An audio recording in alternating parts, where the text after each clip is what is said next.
मुंबईमध्ये कोस्टल रोडवर traffic jam झालेला आहे। कोस्टलच्या भुयारी मार्गात वाहतूक कोंडी झालेली आहे। वरळीहून दक्षिण मुंबईकडे जाणाऱ्या मार्गावर जॅम झालेला आहे।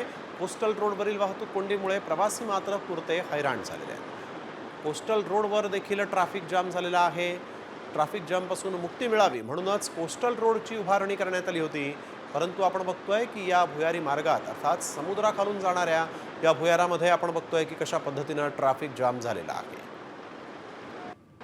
प्रवाशांचे यामुळे प्रचंड हाल होत आहेत। कोस्टल रोडवर ट्रॅफिक जाम झालेला आहे। मुंबईमध्ये कोस्टल रोडवर ट्रॅफिक जॅम झालेला आहे। कोस्टलच्या भुयारी मार्गात वाहतूक कोंडी झालेली आहे। वरळीहून दक्षिण मुंबईकडे जाणाऱ्या मार्गावर जॅम झालेला आहे। कोस्टल रोडवरील वाहतूक कोंडीमुळे प्रवासी मात्र पुरते हैराण झालेले आहेत। कोस्टल रोडवर देखील ट्रॅफिक जाम झालेला आहे। ट्रॅफिक जामपासून मुक्ती मिळावी म्हणूनच कोस्टल रोडची उभारणी करण्यात आली होती, परंतु आपण बघतोय की या भुयारी मार्गात अर्थात समुद्राखालून जाणाऱ्या या भुयारामध्ये आपण बघतोय की कशा पद्धतीने ट्रॅफिक जाम झालेला आहे। प्रवाशांचे यामुळे प्रचंड हाल होत आहेत। कोस्टल रोडवर ट्रॅफिक जाम झालेला आहे।